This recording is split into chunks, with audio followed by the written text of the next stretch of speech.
think about like people who've had to deal with this all their life.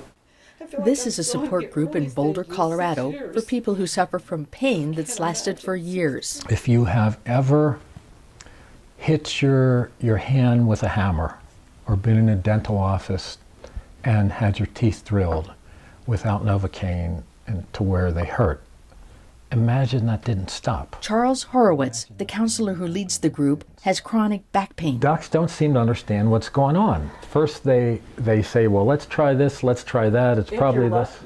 If you're lucky. Sooner or later, they're probably going to say, I think you need to see a psychiatrist or a psychologist. Doctors have warned that Lauren's painkillers are becoming addictive. That's what the doctors kept telling me as they were taking away my meds and telling me to go see a psychiatrist. Maggie gets headaches constantly. I've been to a few very prestigious headache hospitals where I just got pumped full of drugs, a lot of which I told them I was intolerant to, and they didn't really listen to me at all. No medical test can show chronic pain, but neurological mapping by Harvard researcher Clas Linnman reveals that people who report whiplash pain have more nervous system activation in their necks. For tennis elbow, the activation is near the elbow. A lot of patients are met with skepticism that, it's probably nothing and you're just complaining, but we're trying to get a good objective marker of the ongoing suffering that these patients experience. Brain imaging from University of Colorado scientist Tor Wager shows differences between long-term pain and sudden pain.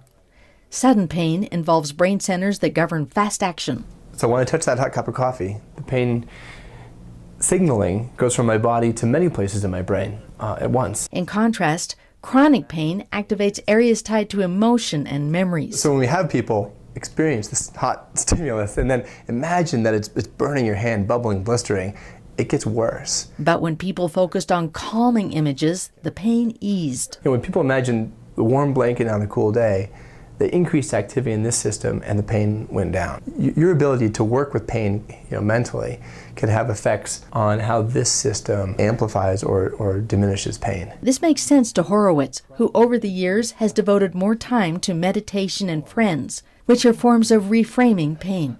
I was very, very disabled in the 90s. I had to crawl to the bathroom at night.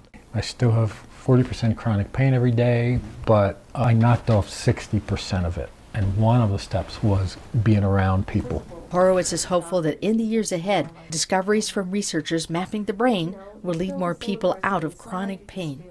For VOA News, I'm Shelley Schlender.